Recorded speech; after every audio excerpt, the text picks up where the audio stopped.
Hey, what's going on, y'all? It's your boy E2 Blue coming back at you again. And before I even start the video, I just want to say shout out to the brothers of Phi Beta Sigma Fraternity Incorporated, the most prestigious fraternal organization in the world. 105 years of brotherhood, scholarship, and service. Sigma Appreciation Day, y'all. So happy Founders Day to my fellow brothers. Blue Phi all day. You know how, like, you know, when your birthday comes and it's you celebrate all week? That's pretty much how it is when Founders Day comes around.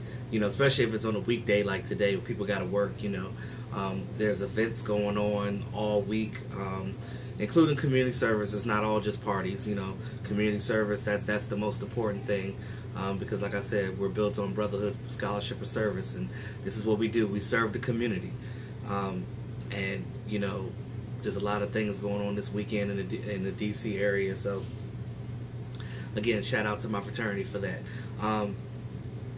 As far as the Dallas Cowboys go, this week has been kind of crazy. We've had a lot of, well, players dealing with injuries and things of that nature. The Rams are kind of rested because they had a bye week, of course. Ty Gurley has been injured. I don't think he played since like week 15 or 16 or whatever, but he's basically had 3 weeks off. He's going to come back and play this game. I know he's on their injury list because he's still dealing with his ankle or knee or whatever. But Ty Gurley, I'm pretty sure he's going to play. This is playoffs. If anything is hindering a player, if it's not like devastating, they're going to play. You know, Cowboys are dealing with their own injuries. Cole Beasley's dealing with an ankle. Blake Jarwin's dealing with an ankle. Even Dak Prescott had a knee. But they held Beasley and Blake Jarwin out of practice today, just basically off the strength to just let them rest, get rehab, so they could be ready for Saturday, because it's not like we got a game on Sunday like we normally do. It's a Saturday game, so you lost a day in the week, and then you got to travel. So they're traveling Friday, so, you know, practice has been really condensed. So it's not like it's a home game. But is it really a home game, or is it not really a home game? Because it might be a home game. Shout out to all the SoCal and just California in general, Cowboy fans. Shout out to you guys. You guys are really important, because all of you Cowboy fans that live in the state of California, y'all got to be there. It is on you to be there loud and root real hard to the point that they can't hear. The decibel level has to be at just sinful levels. You know what I mean? Because you need everything that you can to frustrate and make Jared Goff uncomfortable. Not like don't make it seem like it's a home game for them. It's almost like it's a Cowboys home away from home. That's how we want to make it seem like this weekend, and that's big. That's huge. Just a couple of things. So this game, I think that well, I don't think there's no question that Cole Beasley and Blake Jarwin are going to play. They're definitely going to play. They're just on the injury report. Hell, Dak is too, but you know Dak's going to play. So I wouldn't really worry about that. Sulo Philo, I'm not really worried about him, because even if we have Connor Williams play, we are playing against a Rams defense. Now, they have Aaron Donald. Aaron Donald is 20.5 sacks for the season, which is, I think, an NFL record for a defensive tackle position. I mean, that's crazy. You know, he was one of the guys that got counted out because he's a short defensive guy, but that don't matter. He is a power, bull rushing type of defensive tackle, and I'm telling you, he gets to the quarterback, and it's just phenomenal the way he does it. You know, they still got Michael Brockers. They still got Ndamukong Suh. They got guys up front that can penetrate the pocket. So, we need our offensive lineman there, as healthy as can be, able to work and come in strong. I know Joe Looney has a big task ahead of him, but Joe Looney is a guy that, you know, he's a fun-loving guy. He loves to have fun. He loves to joke around, but when it's time to play, it's time to play. And Joe Looney don't play. And that's one thing, you know, he loves to have fun, but when it's time to be serious, he knows when it's time to shut up. Another funny thing as far as Amari Cooper goes, you know, since he's been traded from the Raiders, there's been all this talk about, you know, whether it was worth it or not, and you know, whether he was going to come in here and have a rapport with Dak Prescott. There was a lot of different things, you know, talks going on. Why the Raiders even gave him up? It was talks that he didn't like football. He wasn't into it no more. I mean, if you have bad blood with your team, sometimes you just don't want to play for that team anymore. So whatever the reason is, it is what it is. You know, they got rid of Khalil Mack too. Was Khalil Mack a problem? No. Look what he did with the Bears. They made it to the playoffs. Hell, they almost beat the Eagles if it wasn't for Cody Parkey missing that field goal. But you look at it like this. You know, whatever the reason is, we reap the rewards for it, and I'm happy that he's here. Raider fans are pissed about it. They're talking about he's a traitor. But, you know, fans are funny. Trolls are funny. Because, to me, trolls don't know a damn thing about football. They just spit craziness out of their mouth. But then when you confront them about stuff, they can't give you an educated answer. They just keep reiterating the same verbiage over and over again. It doesn't make sense. I look at it like this. You know, if you come at me any type of way, I have football knowledge. You know, and I have just knowledge in general. I'm a very smart individual. So I look at it like this. You know, we human, we make mistakes. And if I make a mistake on my channel and I say something wrong or something or missay something, it happens. I'm human. And, you know, and I know you guys will check me and I'll say, okay, yeah, my bad. I meant to say blah, blah. You know what I mean? It is what it is. That's just life. Me personally, like, you know, when I do videos, I don't always write notes. Sometimes I'll write little key things just to make sure I stay on topic. But outside of that, you know, I do verbatim. You know, when I'm doing my matchups, of course, I have my numbers and stuff that I'm reading off, you know, for what players do. But then I speak on it. That's pretty much how that goes. Because I want to make sure that I'm accurate. I don't want to be inaccurate when it comes to numbers. Because I'm not remembering numbers. I'm not doing all that. But as far as Dak Prescott goes, he's hungry. He's ready to go in this game. I've heard analysts say D'Angelo Hall, you know, talking. Now, I have to give it to him. He knows Dak because he played with the Redskins. So he's played a couple of years since Dak been here. And, you know, he knows how Dak is. And he gives Dak his props. I just hate that, like, some of these analysts, they just say crazy off-the-wall stuff. And it's like, I'm not a Cowboys homer. You know, I give credit where credit's due, and I give criticism where criticism's due. I'm an equal opportunity critic. That's pretty much what I am. But you look at it like this. When they say Dak is pedestrian, or when they say that Dak can't do this, Dak can't do that, I'm not saying that he would ever be elite, but Cowboys don't need Dak to be elite. They just need him to be the leader of this team, complete passes, have a rapport with his receivers, and we run the rock. That's pretty much how we are. We're a run-first team. You know, but when everybody says that, you know, Dak can't do anything without Zeke, that's not true because he's won games without Zeke. Look at the Giants game. The Giants game at the end of the season, we didn't even have to play in that game for real. They could have just put all the backups in and just said, whatever, we could just go ahead and lose this game. Dak don't need to play. But Dak said, I want to play this whole game. I want to get better. I want momentum. I want to keep fighting. I'm actually glad that we didn't get a bye week because you look what happened when we was in the playoffs in 2016. What I noticed about the Cowboys, when they get a break, when they get a bye week, they lose focus. It's like they get, because they're young guys. We have, what, the third youngest team in the NFL right now? These guys lose focus, and you want your guys engaged, and Dak knows his players. So if he's going to stay focused, the rest of the team is going to follow suit because they trust in their quarterback, and that's how it should be. But the thing is, when Dak is playing and he's staying focused, everything else falls in line, and that's a positive. And I got to give the young boy credit for that because he's 25 years old and already has the mindset of, you know, being mature beyond his years, you know. And that's how I look at it. And, you know, I can't fault him for that because, again, that's good qualities. Because I've known quarterbacks that were good that didn't have any type of leadership. Like, you look at Tony Romo. Tony Romo was a great quarterback, but he wasn't really, no, he was a leader, but he wasn't a guy that was going to elevate everybody else. He kind of just spoke to his players and certain guys on the team that he banged with, but he didn't go around talking to everybody. Dak meshes with everybody on the team, and everybody always has positive things to say about Dak, and that's a good thing.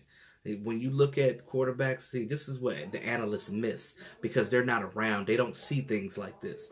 But, you know, when they say things like, they always try to look at the Rams, and like I said, they said what the Rams' faults are, but everybody's you look at what Vegas has for Dallas, they got them on, losing by 7 as the underdog. I wouldn't say a whole touchdown. I really wouldn't say that because, look, the Rams are 32nd in the league at covering the run. But you look at what they have on defense, they have great players. On paper, they look like they're amazing. But when you look at the grand scheme of things and how even the last couple of weeks, how Jared Goff has been struggling, he's human. But Sean McVay, he's come in and he's done a great job at getting his quarterback right. But again, Cowboys know what Jared Goff's weaknesses, and they probably know what ours is too. Some common interests on that team. Amari Cooper knows 2 of those guys on that defense very well, and Aqib Talib and Marcus Peters. Marcus Peters is the former Kansas City Chief, and Aqib Talib is a former Denver Bronco. And when Amari Cooper was with the Raiders, those teams were in his division, so he played them twice a year, every year that he was in the league. So those guys know him and he knows them. They both basically said in their little interviews with the Rams that, they see how Amari Cooper's doing with the Cowboys and he's doing really well. And, they were speaking on how the Cowboys are using Amari and things of that nature. And Amari Cooper said when they asked him in the interview, basically, hey, I know those guys very well. I know their tendencies and things of that nature. So that'll definitely help this team. The Rams over there, they have a former Cowboy head coach in Wade Phillips. And, again, when he goes to Denver and he had DeMarcus Ware and he won a Super Bowl with DeMarcus Ware, and then he gets to be on the Rams staff. So it's almost like we can't get away from Wade Phillips. It's almost like Wade Phillips keeps coming back to haunt Jerry after he fired Wade. That's just something funny that I thought about. I don't think if you guys realize that or not. But this game is huge. Ticket prices are ridiculous because it's the Cowboys, it's the Rams, it's LA, and it's a playoff game. So you look, all those attributes together just creates a lot of money. And I ain't got it. Another thing I wanted to mention too, Chris Richard. Now, you've seen how our defense has turned around since Chris Richard has been on this team. Just how he just gets at them and he's yelling at them and he's doing the things that coaches should be doing on the sideline instead of just this. He's engaged. He's getting these guys motivated. When they mess up, he's like, hey, you know what you need to do. Get out there and do it. He keeps their confidence level up. He keeps their adrenaline up. That's what he does as a head coach. I mean, as a coordinator. Now, you look at him. If he be wearing cleats like he want to go out there and play. But, it is what it is. He's taken 3 interviews for head coaching jobs. I don't want to lose Chris Richard because, 1, we just got him. And 2, you see what he's done with these defensive guys, and I don't want to lose that. I think that him being on this team is good. Jerry Jones got to do something. He got to find a position for him, throw some money at him, because the Dolphins are waiting for us to lose so our season is over so they can come in and hire Chris Richard. Because you look at reports right now, the Dolphins, it hasn't been in talks as far as happening, but, people are assuming that the Dolphins are heavily trying to get Chris Richard after his interview with them. And we have to block that because we have to block that like a field goal kick, like Cody Parkey. Oh, my bad. Too soon? Okay. But yeah, we definitely got to block that. Chris Richard has to stay in Dallas, and we need that to happen. I know Mark did a video about can we relax on it? No, we can't relax, bro, because these teams are trying to get Chris Richard, and I don't know what's happening behind closed doors. I don't know what the conversation is with Jerry Jones, but he better do him like he did Will McClay. Because remember when Will McClay, teams were trying to get him as a vice president on their team and whatever player personnel on their team. Look, trying to get them in their scouting department. Jerry Jones created a position for the Cowboys for him and gave him more money. That's what you need to do with Chris Richard. I'm pretty sure Rod Marinelli wanted him to stay so much that he'll probably demote himself to let Chris Richard get that spot so that he stays. But whatever they need to do, they need to lock the doors and throw away the key and make sure that Chris Richard don't go nowhere, period. Because if he goes somewhere, that's going to be a bad mistake. I'm telling you that right now. But like I said, heading to this game, I will, like I said, every week, I'll be doing my matchups, especially on this game. It's probably going to be a longer video on that one because it is a crucial game. It's a big game.